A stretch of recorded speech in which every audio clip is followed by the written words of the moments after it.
जय हिंद भारत। अयोध्या आमे समस्त पाठर को शब्द शब्द को लाइन लाइन कर पढ़े कि किसी लाभ ना आम तार सारमर्म को पढ़ी समस्त प्रश्नर आराम से आम निश्चिंत भाव उत्तर दे पारिबा। तो आज मुझे भावी पुष्पपुर वर्षावरण कविता सॉरी कविता तो कह नहीं प्रबंध ए प्रबंध जोटिकी पुष्पपुर वर्षावरण गोटे यहीपरि भाव में प्रबंध जहाँकि ओडिशार समस्त मानचित्र को माने भ्रमण करिथाए। कविंकर यही कविताटी बहुत माने रहस्यमय कविताटी तेणुक कहुई यही कविताटी सारमर्म अर्थात भारतीय साहित्य परंपरा मेघर कल्याणमय रूप वर्णना कर अति प्राचीन यहाँ महाकवि कालिदास है भारतीय साहित्य परंपरा मेघर कल्याणमय रूप वर्णना अतीव प्राचीन। तेणुक महाकवि कालिदास मेघदूतम आम समस्त जाचु ये कालिदास मेघदूतम रचना करते इतिहास आम समस्ते पढ़ीछु। तो मेघ को दूत कर हाथ में विरह जक्ष चिठी माने चिठी पठाई सी हाथ में विरह पक्षर माने जक्षर चिठी अलकापुर प्रिया पाखक से मेघ हाथ में पठाई कहुई। तो प्राबंधिक से परंपरा को अनुसरण कर वर्षा आगमन रे कौन कहते तो तापरे कौन करिसंती ना प्राबंधिक से ही परंपरा को जीपरि भाव में कालिदास मेघ हाथ में माने ता प्रिया पाख को चिठी पठाई देला सही परि भाव में सही परंपरा को अनुसरण कर वर्षा आगरी निज मातृभूमि गौरवोज्वल माने अतीव अतीत और अवहेलित वर्तमान को से वर्णना करछंती एवं पहली वर्षार स्निग्ध कौजल कांति रूप पुष्पपुर आनंद लहरी माने आनंद लहरी कौन कर सृष्टि करें पुष्प परे माने आमर वर्षार आगमन घटी मंगलमय और मधुमय वर्षार शुभागमन शुभसंग बाजी उठी कारण ता स्पर्श पुष्पपुर अचिरे सजीव और श्यामल हो उठी।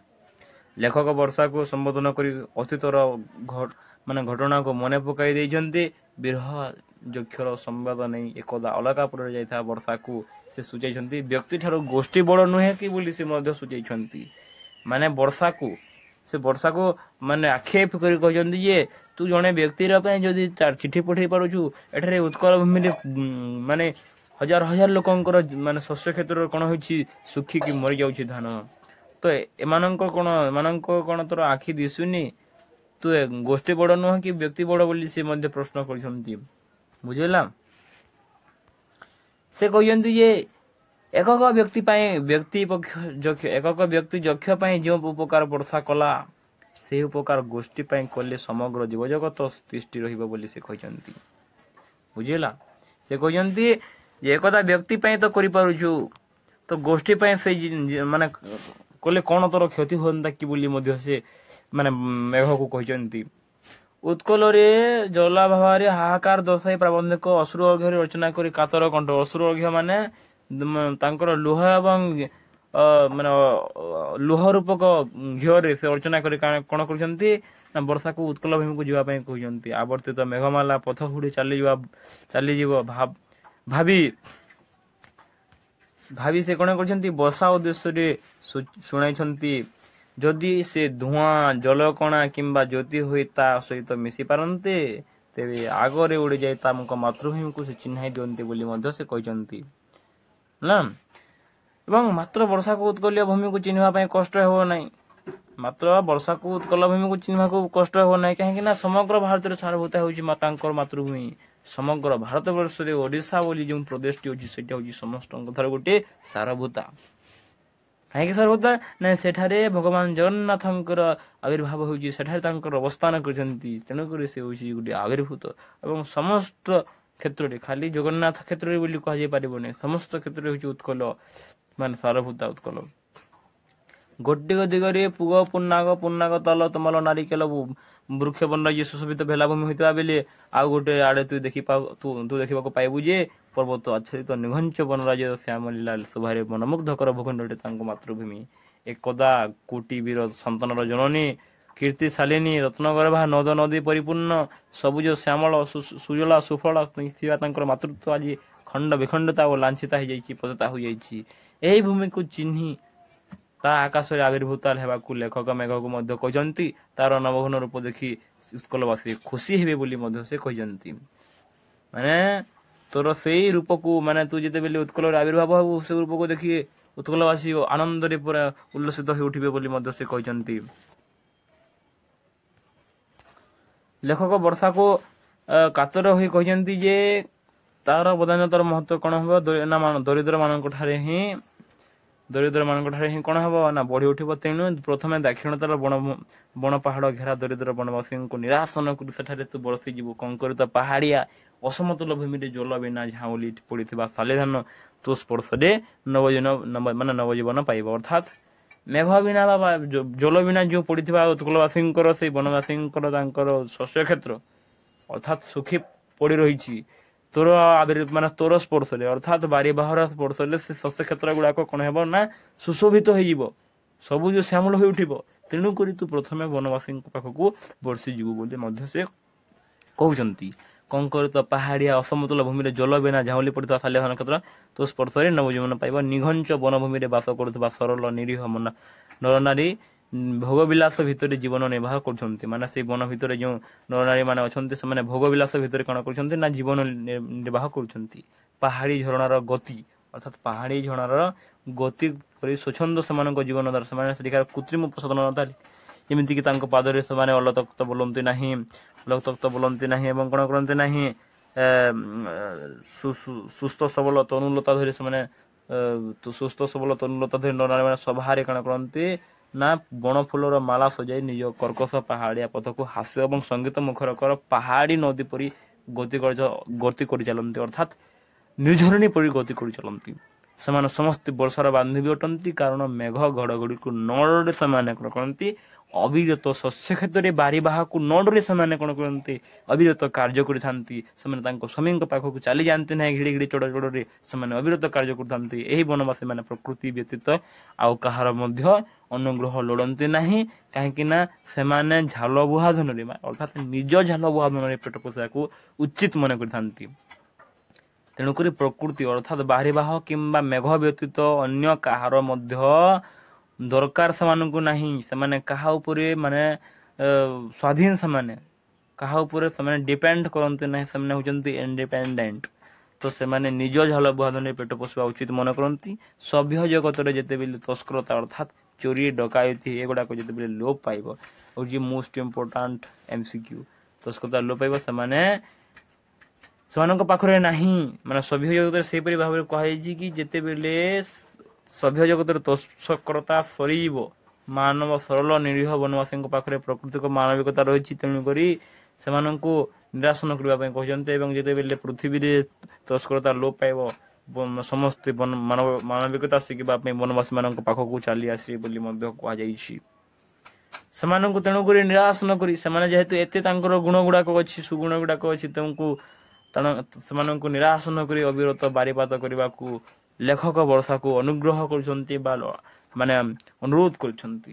ଯେଉଁ ଜଳ ସ୍ପର୍ଶରେ ବନଭୂମି ସବୁଜ ଶ୍ୟାମଳ ହୋଇ ଉଠିବା ସହ ଶାଲିକ୍ଷେତ୍ର ପାହାଡି ନଈ ଏବଂ ବନ୍ୟ ମୟୂର ଆଦି ଉଲ୍ଲସିତ ହୋଇ ଉଠିବେ।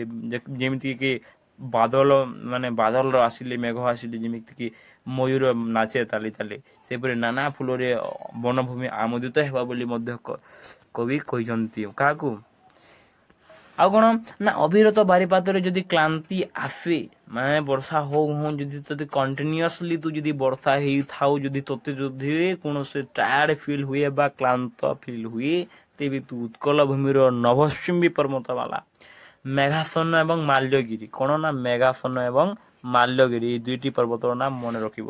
ଅବସର ନେବାକୁ ପ୍ରାବନ୍ଧିକ ବର୍ଷାକୁ କହିଛନ୍ତି ଏହି ଗିରି ସଂକୁଳ ମହାବନରେ ଅସରନ୍ତୀ ବନ୍ୟ ସମ୍ପଦର ବିଶାଳ ଭଣ୍ଡାରକୁ ଉତ୍କଳ ଜନନୀ ତାର ଅଯୋଗ୍ୟ ସନ୍ତାନ ମାନଙ୍କ ଠାରୁ ଭୟରେ ଏଠାରେ ଲୁଚାଇ ରଖିଛି। ମାନେ ଏପର୍ଯ୍ୟନ୍ତ ଓଡିଶାରେ ଯୋଗ୍ୟ ସନ୍ତାନ ନାହାନ୍ତି, ତେଣୁକରି ସେଇ ଅଯୋଗ୍ୟ ସନ୍ତାନ ମାନଙ୍କ ଠାରୁ ସେ ଭୟରେ ଏହିଠାରେ ଲୁଚାଇ ରଖିଛି। ଅର୍ଥାତ୍ ମାଲ୍ୟଗିରି ଏବଂ ମେଘାସନ ନଭଶ୍ଚୁମ୍ବୀ ପର୍ବତମାଳାରେ ସେ ନିଜର ସମ୍ପତ୍ତିକୁ ଲୁଚାଇ ରଖିଛି। ଏହି ମହାବନର ସଙ୍ଗୀତ ଶୁଣି ଖଣ୍ଡାଧାର ଏବଂ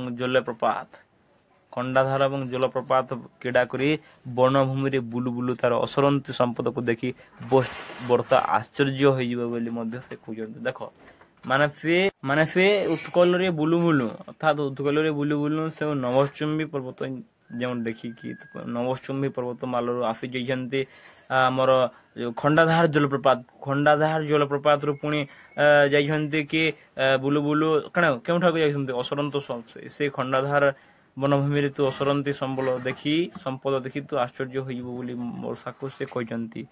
ଏତେ ସମ୍ପଦ ଥାଇ ମଧ୍ୟ ଉତ୍କଳବାସୀ ଦରିଦ୍ର, ଯେପରି ଗଙ୍ଗା ତୀରରେ ବସି ଶୋଷ ମେଣ୍ଟେନି କି ରତ୍ନସ୍ତୂପରେ ବସି ପେଟ ପୁରେନି। ଅର୍ଥାତ୍ ଗଙ୍ଗା ତୀର ଅର୍ଥାତ୍ ଗୋଟେ ଗଙ୍ଗା ନଦୀ କୂଳରେ ବସି ଯେମିତି ଉତ୍କଳବାସୀଙ୍କର ଶୋଷ ମେଣ୍ଟେ ନାହିଁ, ସେହିପରି ରତ୍ନରୂପକ ସ୍ତୂପରେ ବସି ମଧ୍ୟ ଉତ୍କଳବାସୀଙ୍କର ପେଟ ପୁରେନି ବୋଲି ବହୁତ ଭଲ ଏକ୍ଜାମ୍ପଲ ଦ୍ୱାରା ବୁଝେଇବାକୁ ଚେଷ୍ଟା କରିଛନ୍ତି କୃଷ୍ଣଚନ୍ଦ୍ର ପାଣିଗ୍ରାହୀ। ଉତ୍କଳ ଭୂମିର ଉତ୍ତର ପଶ୍ଚିମରୁ କ୍ରମଶଃ ପଶ୍ଚିମାଞ୍ଚଳକୁ ଗଲେ ସମ୍ବଲପୁର ଅଞ୍ଚଳ ପଡ଼ିବ, ଯେଉଁ ଅଞ୍ଚଳ ସୂକ୍ଷ୍ମ ଶାଲିଧାନର ଗ୍ରନ୍ଥାଘର ଭାବରେ ପରିଚିତ। ଇଏ ଗୋଟିଏ ବହୁତ ଇମ୍ପୋର୍ଟାଣ୍ଟ କ୍ୱେଶ୍ଚିନ୍ ଯେଉଁଟାକି ପଶ୍ଚିମରୁ କ୍ରମଶଃ ପଶ୍ଚିମାଞ୍ଚଳକୁ ଗଲେ ତୁ ଦେଖିବାକୁ ପାଇବୁ ସେଠାରେ ସମ୍ବଲପୁର ଏହାକୁ କୁହାଯାଏ ସୂକ୍ଷ୍ମ ଶାଲିଧାନର ଗ୍ରନ୍ଥାଘର।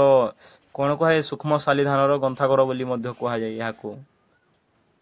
ସୂକ୍ଷ୍ମ ଶାଲିଧାନର ଗ୍ରନ୍ଥା କାହାକୁ କୁହାଯାଏ? ଗୋଟେ କୋଶ୍ଚିନ୍ ସେ ପଡ଼ିଯାଏ ହେଲା। ଏହି ଅଞ୍ଚଳର ପାହାଡ଼ି ଶଯ୍ୟାରେ କିଶୋରୀ ମହାନଦୀ ସୁନାର ରେଣୁ ଢାଳି ଦେଇ ବହିଯାଏ। ଏଠାରିକାର ନରନାରୀ ଦୁଃଖରେ ବିଷାଦରେ କେତେବେଳେ ମଧ୍ୟ ବିଷାଦ ଛୁଏଁ ନାହିଁ। ଏଠାରକାର ନାରୀମାନଙ୍କୁ ଛୁଏଁ ନାହିଁ। ପ୍ରାଚୀ ବଧୂ ଆସିବା ପୂର୍ବରୁ ମାସେ ଆଗରୁ ସମ୍ବଲପୁର ବଧୂମାନେ ସ୍ନାନ କରି ସଜ ଶେଫାଲି ପରି ପ୍ରଫୁଲ୍ଲିତ ହୋଇଉଠନ୍ତି। କଣ ପରି? ନା ଶେଫାଲି ପରି ପ୍ରଫୁଲ୍ଲିତ ହୋଇଉଠନ୍ତି। ପ୍ରାଚୀ ବଧୂ ଅର୍ଥାତ୍ ଯେଉଁ ପୂର୍ବ ଦିଗ ଅର୍ଥାତ୍ ପୁରୀ କଟକ ସାଇଡ୍ ଆଡର ଯେଉଁ ମହିଳାମାନେ ସେମାନେ ତାଙ୍କ ମୁଣ୍ଡରୁ ଯେଉଁଠି ଓଢ଼ଣା ଖୋଲିବା ପୂର୍ବରୁ ସମ୍ବଲପୁରର ବଧୂମାନେ କଣ କରନ୍ତି? ସ୍ନାନ କରିଥାନ୍ତି ଏବଂ ଶେଫାଲି ଫୁଲ ପରି ପ୍ରସ୍ଫୁଟିତ ହୋଇଥାନ୍ତି। ଏମାନଙ୍କ ଅନଲସ କଳା କୁଶଳକୁ ହସ୍ତସ୍ପର୍ଶ କରିବୁ ବୋଲି କହିଛନ୍ତି। ସେମାନଙ୍କ କ୍ଷୁଦ୍ର କୁଟୀର ହସି ଉଠେ। ଏମାନେ ଯେଉଁ ଅନଲସ କୁଟୀର ଗୁଡାକ ସେ ଅନଲସ କଳାକୁଶଳ ହସ୍ତରେ ସ୍ପର୍ଶରେ ସେମାନଙ୍କର ଯେଉଁ ବହୁତ ଲକ୍ଷ୍ମୀ ହସ୍ତ ତାଙ୍କର ସେଇ ସ୍ପର୍ଶରେ ସେମାନଙ୍କ କ୍ଷୁଦ୍ର କୁଟୀର ମଧ୍ୟ ମନ୍ଦିର ପରି ହସି ଉଠେ ବୋଲି ସେମାନେ କହୁଛନ୍ତି। ବୁଝିଗଲା? ତ କଣ କହୁଛନ୍ତି ନା ଛୋଟ କୁଟୀର କ୍ଷୁଦ୍ର କୁଟୀର ବି କଣ ହୁଏ ନା ମନ୍ଦିର ପରି ହସି ଉଠେ। ବହୁତ ଦିନ ପରେ ତୋର କଜ୍ଜଳ କାନ୍ତି ରୂପକୁ ଦେଖି ଏହି ବଧୂମାନେ ଚାହିଁ ରହିଲେ ବି ତାଙ୍କ ଆୟତ ନୟନରେ ନ ଭୁଲିକି ନିଜ କାମ ସାରି ସମ୍ବଲପୁର ସାମଲ କରି ଫେରି ଆସିବୁ ବୋଲି ମେଘକୁ ଲେଖକ କହିଛନ୍ତି। ଅର୍ଥାତ୍ ତୋର କଜ୍ଜଳ କାନ୍ତି ରୂପକୁ ଦେଖି ଏହି ବଧୂମାନେ ଚାହିଁ ରହିଲେ ବି ତୋତେ ଚାହିଁ ରହିଲେ ବି ତୁ ସେଠାରେ ଆଉ ଡେରି କରିବୁ ନାହିଁ। କାହିଁକି ନା ଆହୁରି ମଧ୍ୟ ତୋତେ ବହୁତ ଜାଗାକୁ ପହଞ୍ଚିବାର ଅଛି ବା ଆଟେଣ୍ଡ କରିବାର ଅଛି। ତେଣୁକରି ତୁ କମ୍ ସମୟ ସବୁଠାରେ ବିତେଇକି ଆଗକୁ ମାଡ଼ି ଚାଲିବୁ ବୋଲି ଲେଖକ ମେଘକୁ କହିଛନ୍ତି। ତ ଏହିପରି ତାପରେ କଣ ନା ଏହାପରେ ଉପକୂଳ ଅଞ୍ଚଳ ଅର୍ଥାତ୍ ଯେଉଁଠିକି ପୂର୍ବ ଉପକୂଳ ଅଞ୍ଚଳ ପୂର୍ବ ଦିଗ ଆଡ଼େ ଯେଉଁ ଅଞ୍ଚଳ ଗୁଡ଼ାକ ଅଛି। ଆସିଲେ ପଥ ମଧ୍ୟରେ ଅସନ୍ତି ବାଉଁଶ ବନକୁ ଦେଖିବୁ। ବାଉଁଶ ବନକୁ ସଞ୍ଚୟ କରି ଆସିବୁ। ପଥ ମଧ୍ୟରେ ସମସ୍ତ ଅଞ୍ଚଳକୁ ସାମଲ କରି ଅନୁଗୋଳ ପରେ କପିଳାସ ସ୍ପର୍ଶ କରିବୁ। କପିଳାସ ମନ୍ଦିର ହେଲା, ସେ କପିଳାସ ସ୍ପର୍ଶ କରିବୁ। କପିଳାସ ମନ୍ଦିରକୁ ଉପକୂଳରେ ପହଞ୍ଚିବା ଆଗରୁ ଉଚ୍ଚ ଅଟ୍ଟାଳିକା ଦେଖି ଜାଣିପାରିବୁ ଯେ ଏହା ହେଉଛି ସେ କଟକ ନଗରୀ। କଟକରେ ସେ କପିଳାସ ମନ୍ଦିର ଅଛି ନା। ତ ଅଟ୍ଟାଳିକା ଗୁଡ଼ିକ ବଡ଼ ବଡ଼ ଅଟ୍ଟାଳିକା ଗୁଡ଼ିକ ଫାର୍ମ ହାଉସ୍ ଗୁଡ଼ିକ ଦେଖି ତୁ ଜାଣିପାରିବୁ ଯେ ଏହି ହେଉଛି ସେଇ କଟକ ନଗରୀ।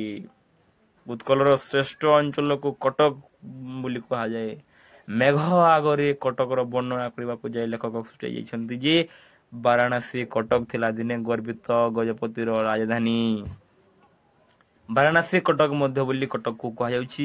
ଏହା ଥିଲା ଦିନିକା ଗର୍ବିତ ଗଜପତିର ରାଜଧାନୀ। ଏଠାରୁ ହିଁ ଅଜୟ ବାହିନୀ ଅର୍ଥାତ୍ ଅଜୟ ବାହିନୀ କଣ କରୁଥିଲା ନା ସୈନ୍ୟ ବାହିନୀ ଦୁର୍ଗକୁ ଜୟ କରି ଯାଉଥିଲା। ବାରବାଟୀ ଦୁର୍ଗକୁ ଭଗ୍ନ ପ୍ରସ୍ତର ଖଣ୍ଡରେ ସେ ସ୍ମୃତି ଆଜି ବି ରହିଅଛି। ମରକତ କେଶରୀଙ୍କ ମହାକୀର୍ତ୍ତି ଆଜି ଚିତ୍ରପଲ୍ଲାରେ ମାନେ ମେଘଲା ପରି ଦିଶୁଛି ବୋଲି ମଧ୍ୟ ସେ କହିଛନ୍ତି। ଏହି ସ୍ଥାନରେ ବହୁ କବି ଜ୍ଞାନୀ ଗୁଣୀ ଜନ୍ମ ନେଇ ଉତ୍କଳର ଅନ୍ଧାରରେ ଜ୍ଞାନର ଦୀପ ଚାଲିଥିଲେ। ମାନେ କଟକରେ ଦେଖିବ ବେସିକାଲି ଯେଉଁ ମହାନ ପୁରୁଷ ଗୁଡ଼ାକ ଜନ୍ମ ନେଇଥିଲେ ଏଇ ପୁରୀ ପୂର୍ବ ସାଇଡ଼ରେ ହିଁ ଜନ୍ମ ନେଇଥିଲେ। ପୁରୀ କଟକ ଏଗୁଡ଼ାକ ସ୍ଥାନରେ ହିଁ ଜନ୍ମ ନେଇଥିଲେ ଏବଂ ସେହି ମାନେ କବି ଜ୍ଞାନୀ ଗୁଣୀ ଜନ୍ମ ନେଇ ଉତ୍କଳର ସେ ଅନ୍ଧାରରେ ସେମାନେ କଣ ଚାଲିଥିଲେ। ଏଇ କୋଶ୍ଚିନ୍ଟା ପଡ଼ିଯାଏ ହେଲା। ସେମାନେ କଣ କରୁଥିଲେ ନା ଜ୍ଞାନ ଦୀପ ଚାଲିଥିଲେ। କେଉଁ ଦୀପ ଚାଲିଥିଲେ ବୋଲି କୋଶ୍ଚିନ୍ଟା ପଡ଼ିଯାଏ। ତ ସେମାନେ ଜ୍ଞାନ ଦୀପ ଜାଳିଥିଲେ। ଆଉ କଣ କରୁଥିଲେ ନା ସେ ଦୀପ ଅଖଣ୍ଡ ରହୁ ବୋଲି ଲେଖକ କାମନା କରୁଛନ୍ତି ଏବଂ ମେଘ ଓ ସେହି କାମନା କରି କଟକକୁ ସାମଲ କରି ଚାଲିଯିବାକୁ ଲେଖକ କହିଛନ୍ତି। କଟକରୁ ଦକ୍ଷିଣଗାମୀ ହୋଇ କୋଣାର୍କର ସୁନ୍ଦର ଶେଷ ଦେଶକୁ ମେଘ ଚୁମ୍ବନ କରି ଚାଲିଯିବାକୁ ବୋଲି ଉତ୍କଳ ଖଣ୍ଡର ମାନଦଣ୍ଡ ରୂପେ ଦଣ୍ଡାୟମାନ। ସେ ପୁଣି କହିଛନ୍ତି ଯେ ଆଶ୍ଚର୍ଯ୍ୟ କଥା ସହ କହିଛନ୍ତି ସେ ଇଏ ଉତ୍କଳ ଖଣ୍ଡର ମାନଦଣ୍ଡ ରୂପେ ଯେଉଁ ମାନେ ଦଣ୍ଡାୟମାନ ହେଉଛି ସେ ଦଣ୍ଡାୟମାନ କଣ ହେଇଛି ଦଣ୍ଡାୟମାନ ନା ଉତ୍କଳର ମାନଦଣ୍ଡ ହିସାବରେ ଲିଙ୍ଗରାଜ ମନ୍ଦିର ତା ପାଖରେ ତୁ ଟିକେ ନତମସ୍ତକ ହେଇପଡ଼ିବୁ ବୋଲି ମଧ୍ୟ ସେ କହିଛନ୍ତି ଏବଂ ଉପକୂଳ ଅଞ୍ଚଳର ପଲ୍ଲୀବାଲା ଶଙ୍ଖ ବଜାଇ ତାର ସ୍ୱାଗତ କରିବି। ବର୍ଷାଠାରେ ଚଞ୍ଚଳ ନ ହୋଇ ଧୀର ବାରିପାତରେ ଅଞ୍ଚଳକୁ ଟିକେ ଭିଜାଇ ଦେବୁ। ଅର୍ଥାତ୍ ଏଠାରେ ଟିକେ ଚଞ୍ଚଳ ନେବୁ ମାନେ ଏଠାରେ ତୁ ଟିକେ ଧୀରେ ଧୀର ସ୍ୱରରେ ତୁ କଣ କରିବୁ ଭିଜାଇ ଦେବୁ ଟିକେ ଏଇ ଅଞ୍ଚଳକୁ। ଏହିଠାରେ ଯାଉ ଯାଉ କୋଣାର୍କର କୃଷ୍ଣଚୂଡ଼ା ପ୍ରସାର ଗତିପଥରେ ବାସି ଉଠୁଥିବ। କୋଣାର୍କକୁ କୃଷ୍ଣଚୂଡ଼ା ସହିତ ମଧ୍ୟ କିପରି ଭାବରେ ଦେଖନ୍ତୁ କୃଷ୍ଣଚନ୍ଦ୍ର ପାଣିଗ୍ରାହୀଙ୍କର କିପରି ଶବ୍ଦ ଗୁଡ଼ାକ ମାଧୁର୍ଯ୍ୟ ଶବ୍ଦ ଗୁଡ଼ାକ ମାନେ ପାଠକକୁ ମୋହିତ କରି ନେଉଛି। ଏଇ କୋଣାର୍କର ଭୁବନ ମୋହନ ଅର୍ଥାତ୍ କୋଣାର୍କକୁ ସେ ମଧ୍ୟ ଭୁବନ ମୋହନ ବୋଲି ମାନେ ତୁଳନା କରିଛନ୍ତି। ସ୍ୱର୍ଗଚ୍ୟୁତ ପାରିଜାତ ବୋଲି ମଧ୍ୟ କହିଛନ୍ତି। ଏବେ କିନ୍ତୁ ଏହି କୋଣାର୍କ ମ୍ଳାନ ହୋଇ ବିଜନ ସାଗର ବେଲାରେ ପଡ଼ିଛି। ଏହି ମନ୍ଦିର ତୃପ୍ତ ଗର୍ବିତ ଜାତିର ପରାକ୍ରମ ବୋଲି ପ୍ରତୀକ ବୋଲି ଲଳିତ କଳାର କବିତା ବୋଲି ସେ ମଧ୍ୟ କହିଛନ୍ତି। ଯଦି ତାର ମୁଖ ଫିଟୁଥା ଅର୍ଥାତ୍ ଯଦି ତାର ମୁଖ ଫିଟୁଥାନ୍ତା ସେ କଣ କରିଥାନ୍ତା ମେଘକୁ ତା ଅତୀତ ବିଭୋର କଥା ସବୁ କହିଦିଅନ୍ତା। ଅର୍ଥାତ୍ ହେଲା ସେ କଣ କରନ୍ତା ନା ତାର ସେ ମେଘକୁ ଯାହା ଅତୀତର କଥା ଗୁଡ଼ାକ ସବୁ ସେ ମାନେ ଗୋଟି ଗୋଟି କରି ପୁଙ୍ଖାନୁପୁଙ୍ଖ ଭାବରେ ସେ କଣ କରିଥାନ୍ତା ଆଲୋଚନା କରିଥାନ୍ତା। ଏଠାରେ ସାଗର କୂଲକୁ ଶ୍ୟାମଳ କରି ଚଞ୍ଚଳ ପଦରେ ନୀଳାଚଳ କ୍ଷେତ୍ରକୁ ଗତି କରିଯିବୁ ବୋଲି ମଧ୍ୟ ସେ କହିଛନ୍ତି। ତାପରେ କଣ କରୁଛନ୍ତି ନା ନୀଳାଚଳ ପଥରେ ଯାଉ ଯାଉ ସାକ୍ଷୀ ଗୋପାଳ ଠାରେ ଟିକେ ଅଟକି ଯିବୁ। ସାକ୍ଷୀ ଗୋପାଳ ଠାରେ କେଉଁ ମହାତ୍ମା ହୋଇଛନ୍ତି ନା ସାକ୍ଷୀ ଗୋପାଳ ଠାରେ ବସିଛନ୍ତି ଗୋପବନ୍ଧୁ ଦାସ ବୋଲି ଜଣେ କ୍ଷମ ମଣିଷଟିଏ। ତାର ଦ୍ୱାରା ନିର୍ମିତ ବକୁଲ ବନ ବିଦ୍ୟାଳୟ ଆମେ ସମସ୍ତେ ଜାଣିଛୁ। ସାବରମତୀ ମାନେ ଆମର କିଏ ସତ୍ୟବାଦୀ ବନ ବିଦ୍ୟାଳୟ କିଏ ପ୍ରତିଷ୍ଠା କରିଛନ୍ତି ତାହାକୁ ବକୁଲ ବନ ବିଦ୍ୟାଳୟ ମଧ୍ୟ କୁହାଯାଉଛି। ଉନ୍ନତ ଉତ୍କଳର ସ୍ୱପ୍ନରେ ସେ ଜାଗ୍ରତ ଥିଲା। ସେ ଉତ୍କଳର ଅନ୍ଧାର ରାତିରେ ଧ୍ରୁବତାରା ବୋଲି ମଧ୍ୟ ଜନୀନ ଅରଣ୍ୟ ବିଗ୍ରହ ଥିଲେ ଗୋପବନ୍ଧୁ। ଦଧିଚି ଯେପରି ଭାବରେ ନିଜର ଅସ୍ଥି ଦାନ କରିଥିଲା ସେହିପରି ଗୋପବନ୍ଧୁ ମଧ୍ୟ ଅକାଳରେ ଝଡ଼ିଗଲେ ବୋଲି ମଧ୍ୟ ସେ କହିଛନ୍ତି। ଆଜି ବି ତାଙ୍କ ଚିତାଭସ୍ମରୁ ଉଷ୍ମତା ଯାଇନାହିଁ ମାତ୍ର ତାଙ୍କ ମହାନ ଆଦର୍ଶ ଚାଲିଗଲା ବୋଲି କହିଛନ୍ତି। ଗୋପବନ୍ଧୁଙ୍କ ଶ୍ରୀହସ୍ତ ପ୍ରତିପାଳିତ ମଞ୍ଜୁ ଛୁରିଆନା ବକୁଲ ବନକୁ ଅର୍ଥାତ୍ ସେ ମଞ୍ଜୁ ଛୁରିଆନା କୁହାଯାଉଛି। ସେହି ସତ୍ୟବାଦୀ ବନ ବିଦ୍ୟାଳୟକୁ ମଞ୍ଜୁ ଛୁରିଆନା ବକୁଲ ବନ ଛୁଇଁ ଦେଇ ଆହୁରି ଶ୍ୟାମଳ କରି ନୀଳାଚଳ ପଥରେ ଗଲାବେଳେ ଗୋପାଳଙ୍କୁ ଦର୍ଶନ କରିବାକୁ ମେଘକୁ ପ୍ରବନ୍ଧକ କହିଛନ୍ତି। ଅର୍ଥାତ୍ ମଞ୍ଜୁ ଛୁରିଆନା ବୋଲି ମଧ୍ୟ ସେ କହିଛନ୍ତି। ମଞ୍ଜୁ ଛୁରିଆନା ଦେଖନ୍ତୁ ମଞ୍ଜୁ ଛୁରିଆନା ସେ ମଞ୍ଜୁ ଛୁରିଆନା ହେଉଛି ମାନେ ବହୁତ ଇମ୍ପୋର୍ଟାଣ୍ଟ ଗୋଟେ ହେଲା। ତାପରେ ସେ କହିଛନ୍ତି ମେଘ ନୀଳାଚଳ ପଥରେ ଗଲାବେଳେ ତାର ପୁଗ ପୁନାଗ ନାରିକେଲ ବୃକ୍ଷକୁ ସଞ୍ଚାଳିତ କରି ତମାଲ ପତ୍ରରେ ନୀଳିମା ଭରି ଦେଇ କେତକୀ ବନରୁ ସୁଲଭି ନେଇ ନୀଳାଚଳ ପଥରେ ଗତି କରିବୁ। ସେହି ନୀଳାଚଳ ଉତ୍କଳ କମଳର କେଶର ସଦୃଶ ନୀଳାଚଳକୁ ବା ପୁରୀ ଜଗନ୍ନାଥ ମନ୍ଦିରକୁ ଉତ୍କଳ କମଳର କେଶର ବୋଲି ମଧ୍ୟ କୁହାଯାଇଛି। ଏହା ନିଶ୍ଚିନ୍ତ ଭାବରେ ଏମସିକୁ ପଡ଼େ ନିଜେ ଏହାକୁ ବସମୂଳ ରୂପେ ବାଛି ନେଇଛନ୍ତି। ଇତିହାସର ପ୍ରତିଲୋମରେ ଗତି କରିଲେ ବା କରିଗଲେ ତୁ ଜାଣିବୁ ଯେ ଜଗନ୍ନାଥ ହିଁ ଉତ୍କଳର ଇତିହାସ ବୋଲି। ଶାନ୍ତି ମୈତ୍ରୀ ମୁକ୍ତି ଭକ୍ତି ଭୟ ସବୁ ଏଠାରେ ଏକାକାର ହୋଇଯାଇଛନ୍ତି। ଏବକାର ନୀଳାଚଳ ଧାମର ଅବକ୍ଷୟିତ ରୂପକୁ ମେଘ ଆଗରେ ବର୍ଣ୍ଣନା କରି ଲେଖକ ତାକୁ କହିଛନ୍ତି ଯେ ପବନ ବଳରେ ପତିତ ପାବନ ବାନାକୁ ସିନ୍ଧୁ ଗର୍ଭକୁ ଫିଙ୍ଗି ଦେଇ ନୀଳାଚକ୍ରକୁ ଘୁରାଇ ଦେବୁ। ତାପରେ ସାଗର ପାଖରେ ସାର ତାର ବିଶାଳ ଗଭୀରକୁ ବିସ୍ତୀର୍ଣ୍ଣ କରି ଗୁରୁ ଗର୍ଜନରେ ସିନ୍ଧୁ କୋଶକୁ ହରାଇ ଦେବୁ ବୋଲି ମଧ୍ୟ ସେ କହିଛନ୍ତି। ଆଶ୍ଚର୍ଯ୍ୟ। ଆଉ ଗୋଟେ ମଧ୍ୟ କଥା କହିଛନ୍ତି ନା ଏବଂ ଗଞ୍ଜାମ ଏବଂ ଜୟପୁରବାସୀଙ୍କୁ ମଧ୍ୟ କହିଛନ୍ତି ଏବଂ ତୈଲଙ୍ଗୀ ମାନେ ଯେଉଁ କି